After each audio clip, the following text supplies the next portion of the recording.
The views and opinions expressed here are those of the guests and are not the official position of The Church of Jesus Christ of Latter-day Saints. One of the most remarkable aspects of The Church of Jesus Christ of Latter-day Saints is its unique history. Throughout the world, great stories from faithful church members have only added to that history. This program shares some of these incredible stories of faith, perseverance, hope, and inspiration. You're listening to Legacy. I'm your host, Nathan Wright.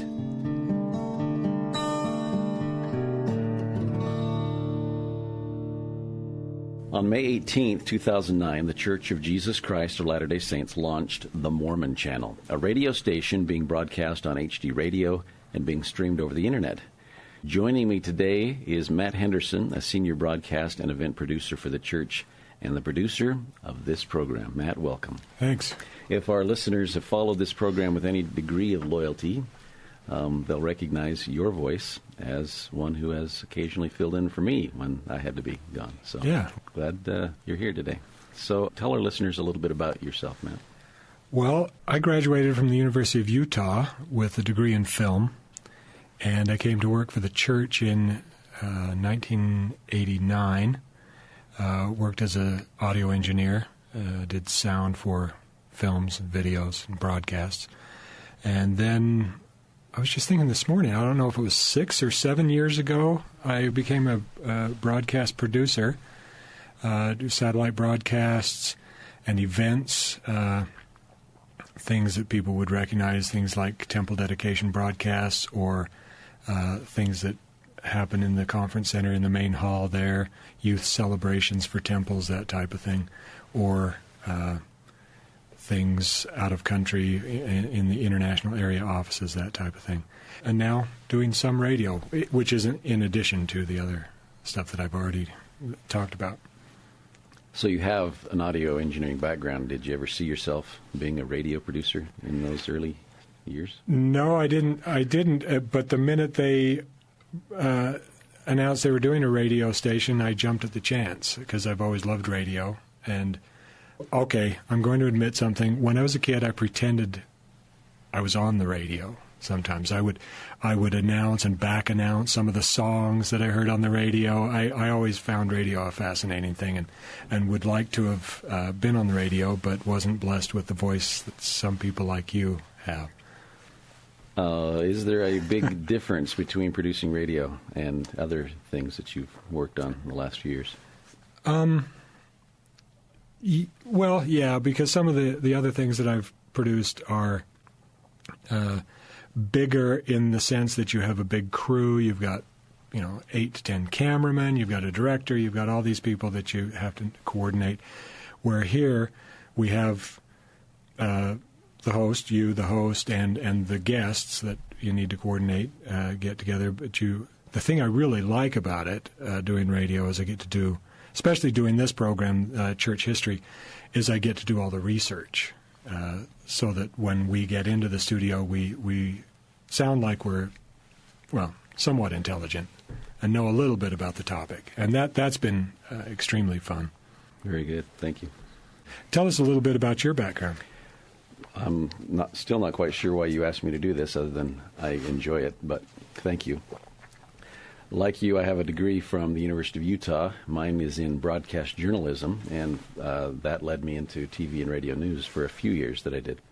I've worked for the church since 1988 in TV production. I am a television director and a video editor. That's my day-to-day job, and then I get to take a break occasionally from that to do radio, which is always great fun.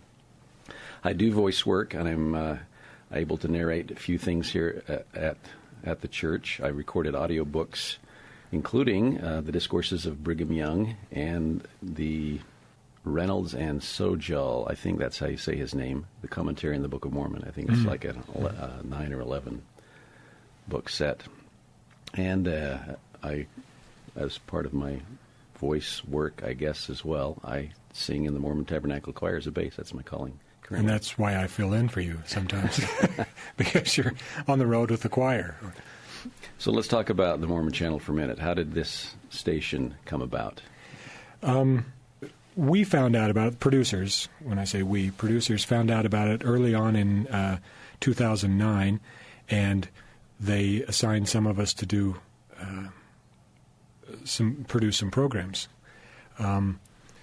So the station goes on HD radio on several HD channels across the country, but it's streamed on the internet, so pretty much anywhere that you have access to the internet, you can hear this station. When they came to me, they asked me to produce something for the church history department, and if I could have picked any subject, that would have been the one I would have picked. I was very excited about that. And basically they said, produce something. And how often do you get carte blanche to do whatever you want to do? And that was very exciting. And I thought, well, let's make it a interview, discussion, maybe documentary type program, and discuss just the various aspects of church history. And you asked why you said you don't know why I asked you to do it. Actually, you were my first choice. Well, thank you. I thought this would be great, something that Nathan would be very good at. And after we did the first episode, I remember I said, we finished recording the first episode, and I said, wow, that was great. I said, I knew you'd be good, but I didn't know you'd be that good. And you said, well, I do have a degree in broadcast journalism, and I didn't know that. I had no idea you had a journalism degree. But that was that first episode was a very fun one to do. So let's talk about that for a little while. That was one, like I say, the first episode, and so we're just cutting our teeth on this whole program. We interviewed Vicki Bean Topliff and Rand Packer, who were grandchildren of Willard and Rebecca Bean, which was a story a lot of people in the church have heard different stories of that, but they didn't know where that story came from, who this family was, and that was we didn't even have the radio station when we did that, where we're sitting right now. We ended up doing that in the voice booth in the conference center, and you in one chair on one side of the room and them in two other chairs on the other side of the room. But it worked out very well. I thought it was a very exciting episode to start with. And you had heard the stories that they talked about before. As a reminder, the story of Willard and Rebecca Bean are the couple who were sent back in 1915. 1915, thank you, to live in the Smith home in Palmyra. And we got to discuss that story with their grandchildren, who heard a lot of the stories firsthand from their parents.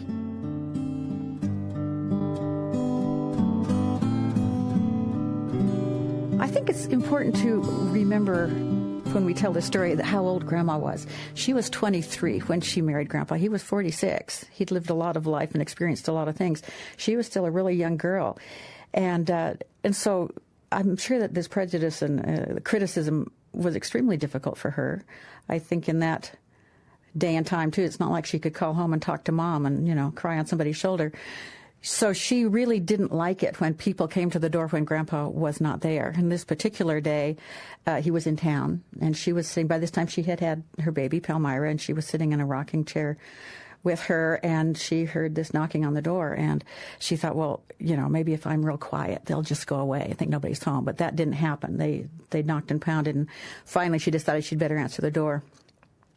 So she did, and she said there were several people on the porch, and they said that they had just come from a ministerial convention, and they had passed Mormon Hill, which is what they called the Hill Cumorah, and they thought they'd come by and learn a little about old Joe Smith. She said later that she always wondered why they referred to him as old Joe Smith when he was such a young man, but she figured they just, felt they were insulting him more by referring to him that way. Well, they came in the house, and she said they just started screaming questions at her, never giving her a chance to answer them. And she said that the mood was just so terrible. And she said, I felt like I needed to pray, but I didn't know how I could. And she said, but then she said, deep down in my heart, I did pray. And she said, all of a sudden, there was this haze in the room. And she said, I felt that someone was standing beside me. And she said, after that, I knew the prophet Joseph Smith.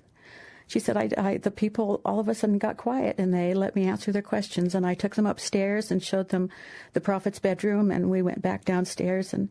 And some of them, she said, apologized to me for how rude they had been.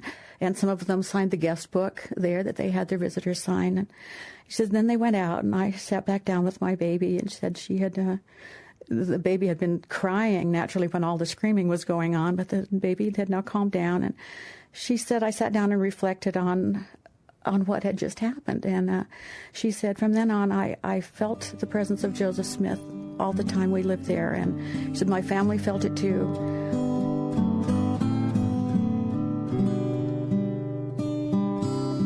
One thing I want to point out, the music that we have at the beginning and end of the show, the theme music, where people have asked me, where'd that come from? And I don't know if you even know where that comes from. Rick Starr, who's, you know Rick. Sure, another producer. Yeah, he's another producer here. He is also a guitar player. And very good guitar player. Very good guitar player and writer and arranger. And this is a piece he wrote, and I just thought we need something, guitars would sound good. I don't want it to be a recognizable hymn. So I just went to Rick. I said, hey, do you have a few things that I might listen to that I might use? And the next day, I guess he'd gone home, and he has a studio in his home, and he'd recorded several pieces and brought them in and said, here. And you know Rick, in his very humble way, well, here are some things you might want to use. I don't know if they're good enough. and I listened to several of them and picked this one. I thought it sounded like church history. And so I just wanted to let everybody know who did that music. Okay, church history is quite a broad topic, and of course is becoming broader every day. How do you come up with topics and subsequently a guest that is first willing to talk on the radio and next really able to cover what the topic you've chosen? Yeah, I thought an awful lot about that. How do I pick topics? And as I was thinking, what should we do? And I finally settled on this solution. I said, what would I want to know about? What would I want to listen to? What topic would I find interesting? And hopefully that's working. Hopefully what I find interesting is also interesting to other people. So we did the Willard and Rebecca Bean story, and then I thought, well, this is about church history, and we have a church history department. So I started looking into the people that work in the department, and we came across, well, first of all, a lot of very talented historians who know an awful lot, but we also came across the Historic Sites Project, and that was like opening up a box of so many subjects and so many topics that we've done several with people from that project, and we still have weeks and weeks to go using them. I think the first one we did was Jenny Lund. In fact, she was our first Historic Projects group person we talked with about winter quarters. Right. You and I were talking before we started the show here that winter quarters for me, so many of these interviews I've thought, oh, I know a good amount about this subject, and then they come in and start talking, and I realize I knew nothing about that subject, and winter quarters was one. I found that I knew next to nothing about winter quarters.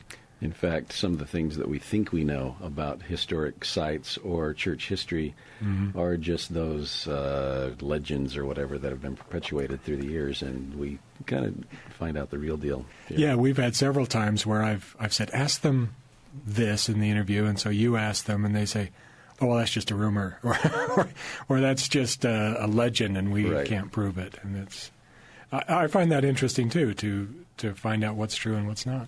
So with winter quarters, one of the things I didn't realize was that it was just one of numerous temporary settlements across Iowa and into Nebraska, but it was really the only one that was platted and set up like we think of traditional Mormon settlements. Yeah.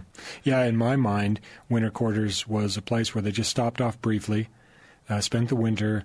They had some tents, were in their wagons or tents, and it wasn't at all that. It was was a beautiful city, and like you say, platted, and they had streets and blocks, and designed this there and that here, and had actually built homes. It was a beautiful place. In fact, let's listen to a clip from Jenny Lund right now about during that interview about winter quarters.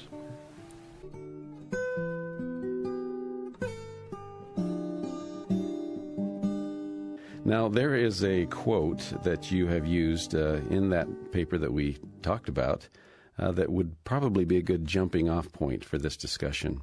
And that pioneer in winter quarters wrote, "Pleasing to the eyes of an exile."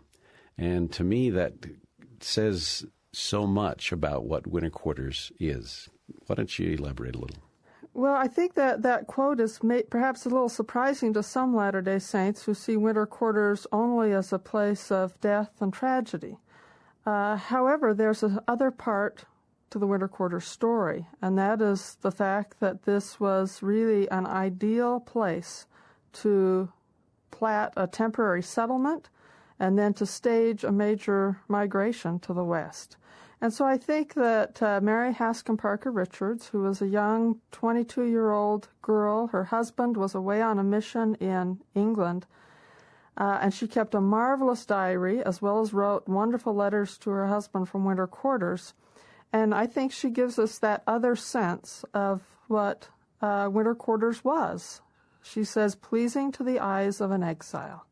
And she saw it as a really beautiful kind of ideal spot.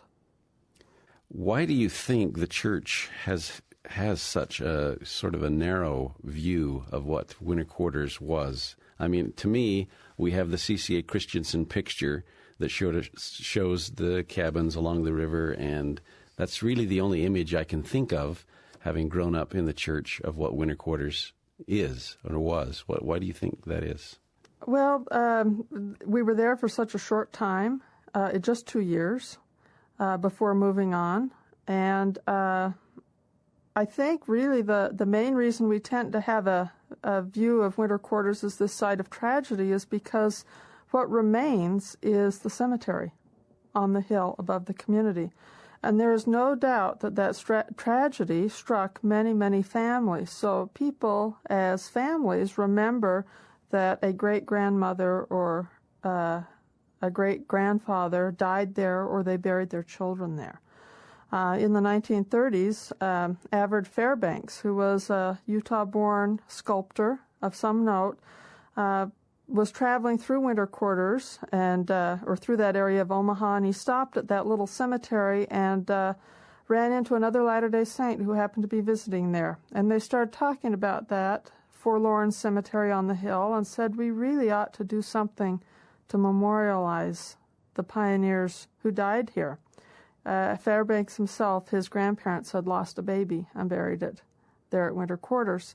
And so he began working on a memorial, and he eventually convinced Heber J. Grant to help fund that memorial and to lease the cemetery there. So since the 1930s, kind of the main symbolic image of winter quarters has really been the cemetery and that beautiful monument created by Avard Fairbanks and known as Tragedy at Winter Quarters.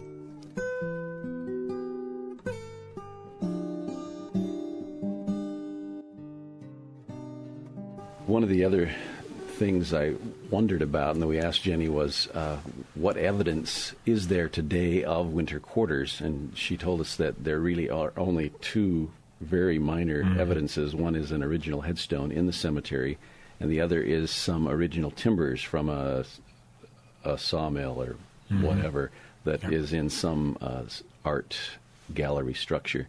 And so my question was, where did it go? And she said that most likely during the time there were these woodhawks going up and down the Missouri River trying to find wood to burn in their steamships.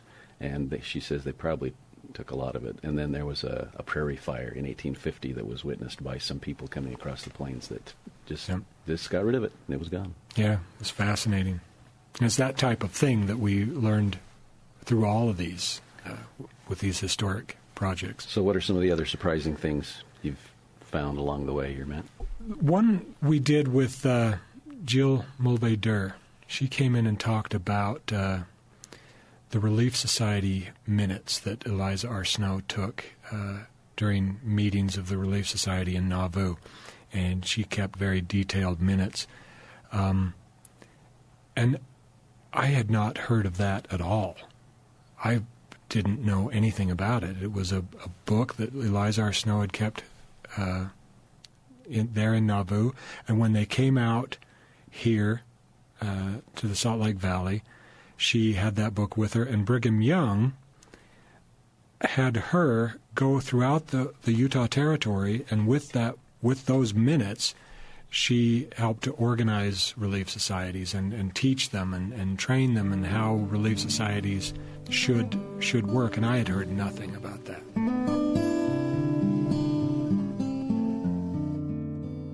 Eliza R. Snow underscored the importance of women working within the prescribed order of the church. The society stands in the same relation to the bishop as the society in Nauvoo did to Joseph Smith, and must always act in accordance with his instructions, she told women in Provo.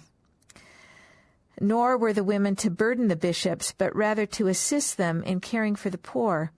Snow expected women to take initiative and assert autonomy within Relief Society's proper sphere.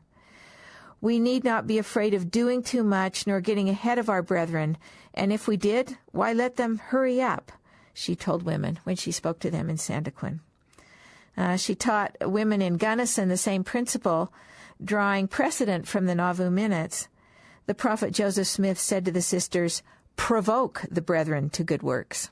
So does this quote show cooperation with the priesthood sprinkled with tolerance, perhaps?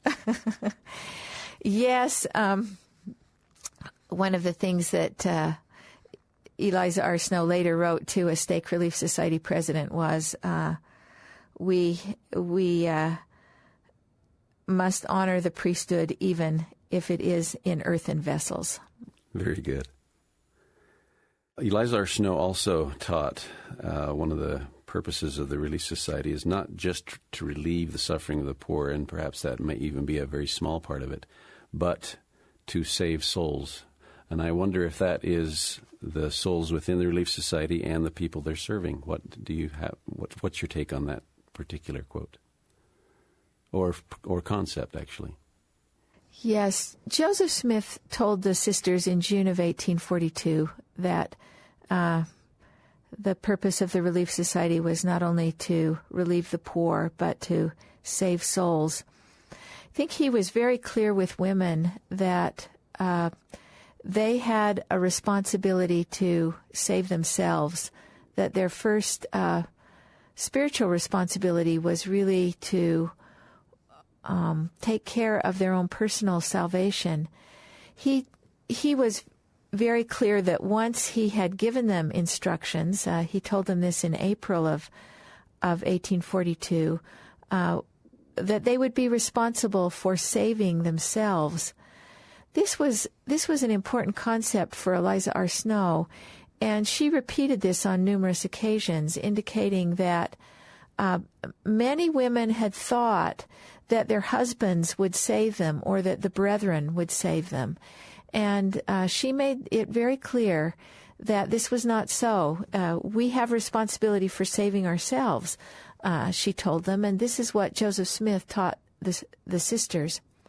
Beyond that, of course, she saw the work of the Relief Society as the work of salvation, that individual sisters worked toward their own salvation, but they also had a responsibility for working toward the salvation of others. This has to do with helping people temporally, of course, and spiritually. Eliza had a lot to say about the work of visiting teachers and reaching out to people in need and warming them. She taught constantly about the importance of understanding the doctrines of salvation and performing the ordinances of salvation. I think this the emphasis on ordinances had particular importance for her because she presided over women's ordinance work in the endowment house and worked there herself 3 or 4 times a week, and believed with all her heart in the importance and efficacy of that ordinance work. So yes, she taught women that they must be about the work of salvation, and that was something she had learned from Joseph Smith personally and felt he had also delivered that instruction to the Relief Society.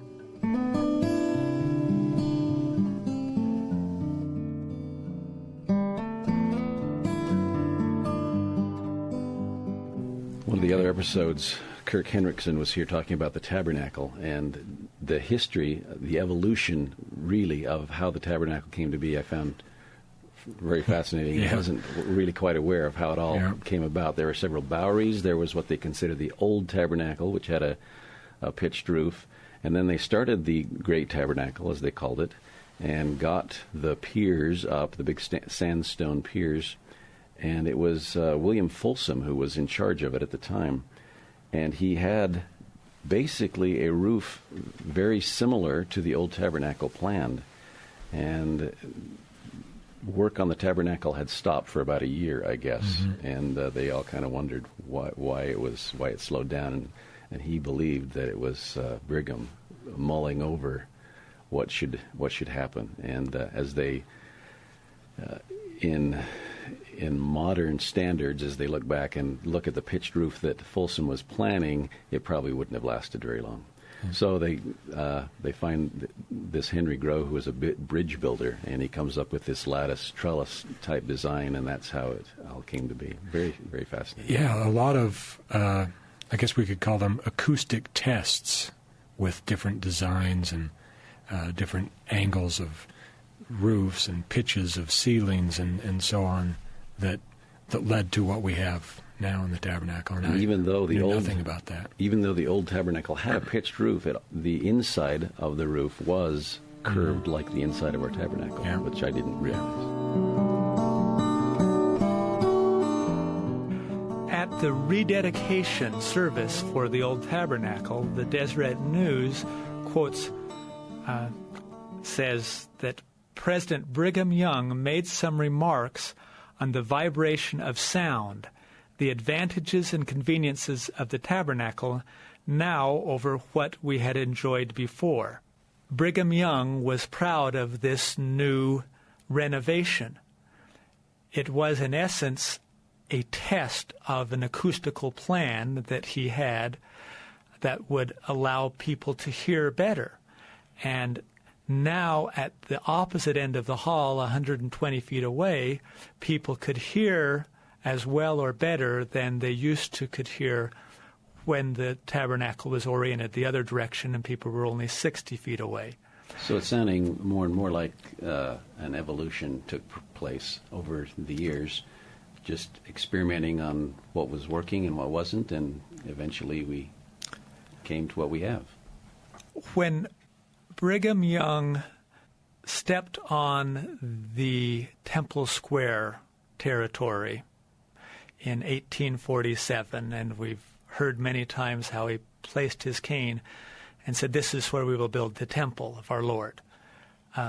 Wilford Woodruff records that at a slightly later date, Brigham Young said that he had always seen in vision the temple and the tabernacle located where they are today, and that from the very beginning he had envisioned a sister building to the temple on the spot where it is now located. And so he reserved that space and didn't build buildings on that space until he had the resources, both financially and physically and engineering-wise, to build a large enough building to gather all of the saints under one roof.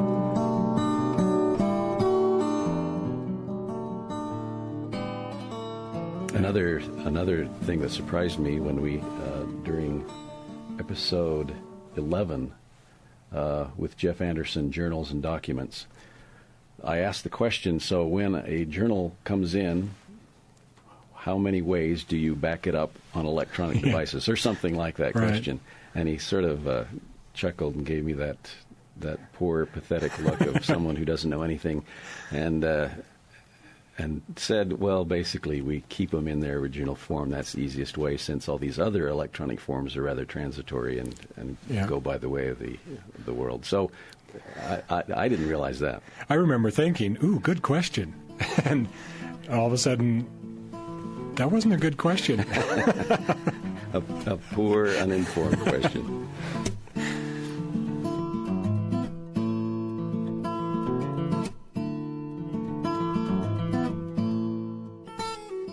I had always thought that the Book of Mormon was written for our day. You know, you read in the latter part of the Book of Mormon, and Moroni and Mormon turn to us, and they talk about seeing our day. I think that's Moroni who refers to that. I've seen your day. I know who you are, and I know, the struggles that you're having, and so on. And at least in my mind, I'd always read that and thought, well, that Book of Mormon was just made for us. But then I was reading in Alma, this is Alma 37, and this is Alma speaking to Helaman, and he says, "Now it has hitherto been wisdom in God that these things should be preserved, for behold, they have enlarged the memory of this people," referring to the people of the Nephites and the Lamanites, "yea, and convinced many of the error of their ways, and brought them to the knowledge of their God unto the salvation of their souls." And as I thought about that, I thought, we who are the custodians of history have the opportunity to keep records and accounts that function in many ways like the Book of Mormon functioned in that day. It's a record and account of our ancestors and our relatives who had faith, who failed, who faltered perhaps, who repented, who came back to righteousness, who struggled again. And that's really what it's all about. When everything goes well in the Book of Mormon, what do you have? You have a little piece of 4th Nephi. And when everything else goes bad, you have the rest of it. And so my point is that we learn from the struggles and trials that we have. And it's good to have some humor along the way, too. So the timeline of influence of any given document can be rather immediate and then go for however long. Oh, certainly. Like. We listened to General Conference just recently, and Elder Uchtdorf always has a grand story, and those stories are fairly close to us. They're his own personal stories. Some of the most interesting stories are stories, I think, that are more close to us that we can relate to.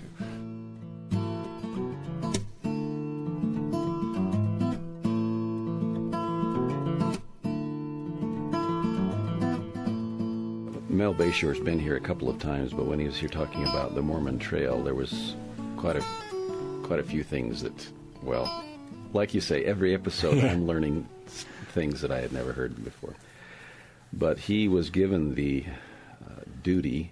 job of trying to find out how many pioneers died during the crossing of the plains.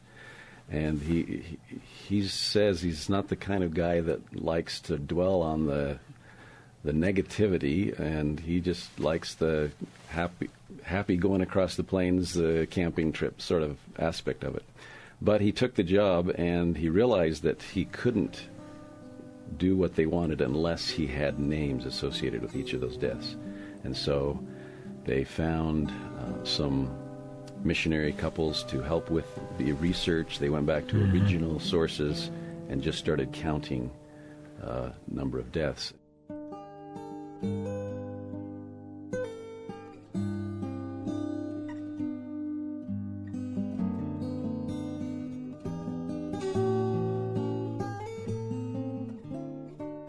About 1997, 1998, just after the Mormon Trail Sesquicentennial, I received an assignment from the Ensign to write an article about the number of deaths that occurred on the trail. And deaths has never really been my interests. When I look at the trail experience, I try and see the positive side of things, and there is much in the positive side. In fact, I did not grow up a Mormon, and I remember in my elementary school history classes, we learned about Brigham Young and the coming of Mormons to Utah, and for my small teaching at that moment, it was a very positive thing of Brigham Young guiding thousands to Utah. And so I've always had this kind of positive outlook about things, and so I like to look at things in that way. And I remember Virginia Hinckley Pierce in 1997 spoke, and this was published in the Ensign. And she said, and I thought it was the most perceptive thing I heard that year about the Mormon pioneers. And she said that for most people coming to Utah, that most people, it was not a death and starvation and freezing, but it was they simply walked and walked and walked. And I think that was the experience for many who came to Utah. In fact, from some of the things I've read, it actually was kind of a great adventure, kind of a very long camp out. It was, and I look at it that way. I think I love to hike. I hike every week all year round. I just hiked Saturday up to Red Pine Lake. Still snow on the lake up there, but I think, gosh, what a neat thing to be able to do. Get up each morning, take a hike, go to bed, get up, take another hike the next day. For however long it took, usually 3 to 3.5 months to cross the plains. Get to hike every single day.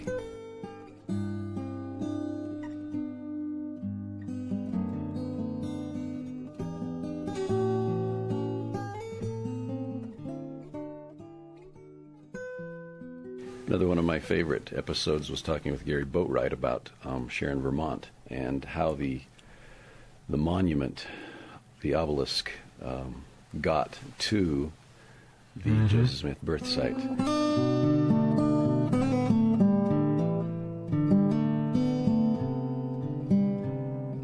But as they began pulling these stones up, and they did them one at a time, it took days to take them from Royalton and to get them to the birthplace. And along the way, they would have to use block and tackle, which basically they would, tie ropes to the trees along the road, and using a pulling system or pulley system, they would help the horses and pull this up the hill just ever so slowly. And, but while they were doing this, and as the local residents, kind of caught wind and heard what was going on, they were all saying, you're never going to make it. There's no way you can get this done. This is Vermont. Winters are quite harsh here. And in fact, they said that, from early November to the end of March, there's snow on the ground. Which is just going to make it that much more difficult. Junius Wells, he, just kind of kept reminding himself, this is, we're doing this for the Lord's prophet, and, he prayed and had faith that they would be able to meet the deadline. And so the weather, for the most part, throughout this whole process, was actually quite nice for Vermont, and especially as it got into the winter months. But there was one day that they really thought, they were going to struggle, and that it might bring the whole thing to the stop. And in fact, I just want to read here from what Junius Wells wrote regarding this day and the situation that they faced. He says that we Latter-day Saints are believers in providence, not only believers in what Mr. Boutwell, and this was a local resident he was referring to, but in what Mr.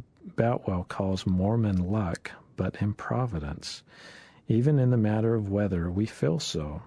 The day before, we had to cross Mr. Button's mud hole, and this along the road, this is kind of a flat area of the road and kind of a little low-lying, so it's a place where water would gather and would be really marshy. But the day before they had to cross Mr. Button's mud hole, it rained.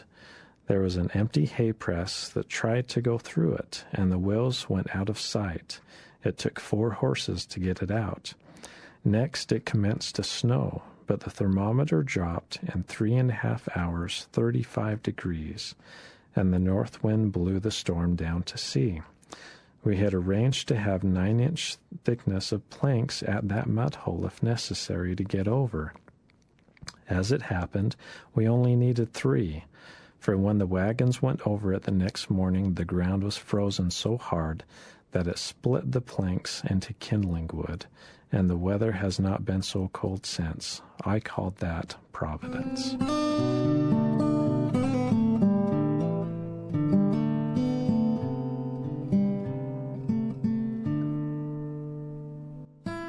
Another one of the favorite episodes, and I can say favorite because it involves our work, was when we did the history of media in the church. And we brought, we had Bill Schaefermeyer here, Taggart. And Quinn Orr and Bob Collins joined us on the phone. And you started off the episode by saying we have over 100 years of experience in church media, and I hadn't thought of that, and especially when you take you and me into account.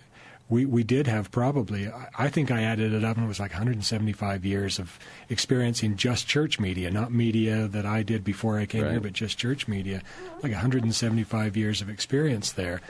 And it was, that was a fascinating episode. In fact, they talked so much we divided it up into 2 episodes. Perhaps to get a perspective on church audiovisual history. I understand there's a story of Reed Smoot and a broadcast that happened from New York to San Francisco. Tim, would you mind telling us that story? Well, Reed Smoot, of course, when he was serving as a member of the Quorum of the 12 Apostles, was also elected to be a senator from Utah and served from 1903 to 1933. But when he was a young boy, his mother took him in Provo to a sermon given by the president of the church, Brigham Young. And in that sermon, Brigham Young made a prophecy.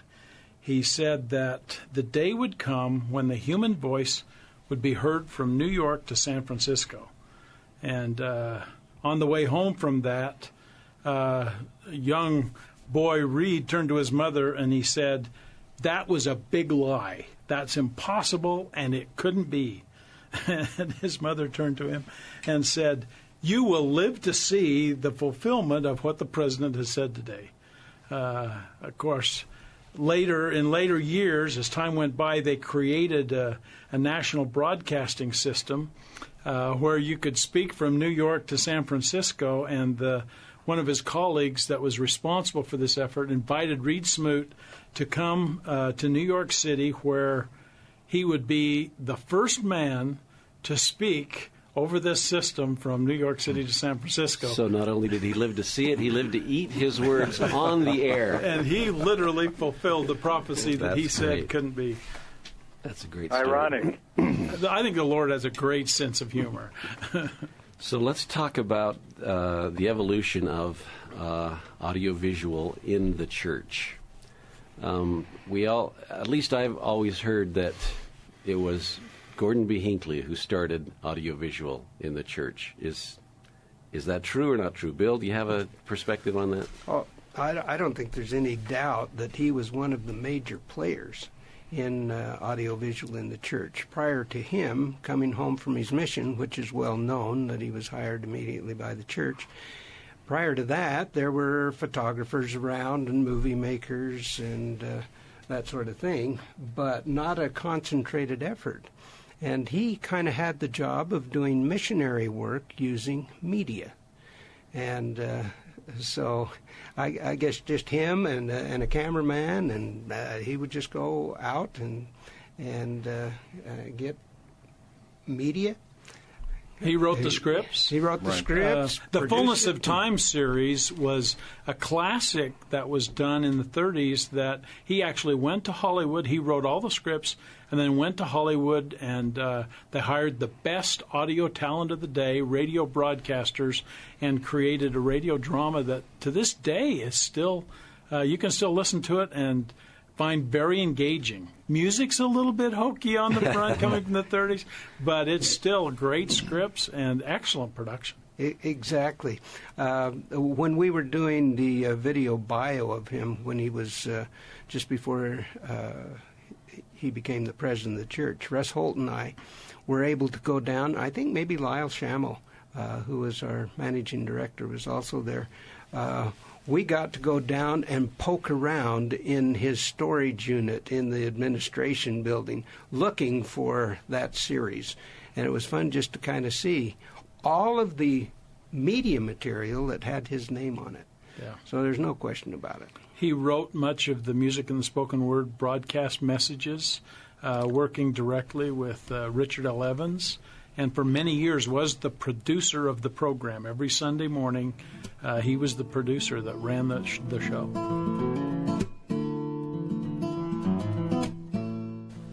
One thing that would be interesting, I would really like to hear from listeners and tell us, what do you want to hear? You know, as I said, I started this program by saying, what would I want to hear? It would be interesting to hear from the listeners what they would like to hear. You can, of course, some of the ways that they could get hold of us. Radio. If you go to radio.lds.org, which a lot of you right now are listening to this program there, you can give feedback on that website. Another way is to join us on Facebook and Twitter.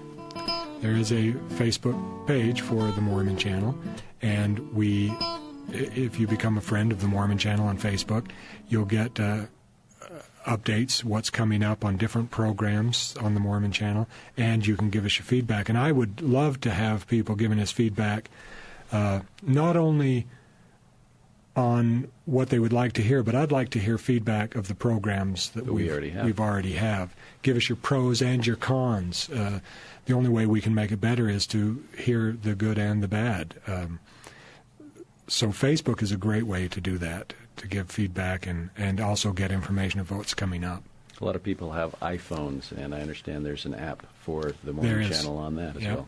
I didn't know that until we were talking about doing this episode, and so I haven't looked into that yet. I just found that out the other day, that there's an app for iPhones for the Mormon Channel, so I want to look into that. But a lot of people a lot younger than us already know that they've been using the app since before it was even available. So. Well, this has been fun, Matt, going over the history of Legacy, the history of this show. It's been fun. This has been fun. Some of the episodes, and once again, thanks, Matt, for being here today. Thanks.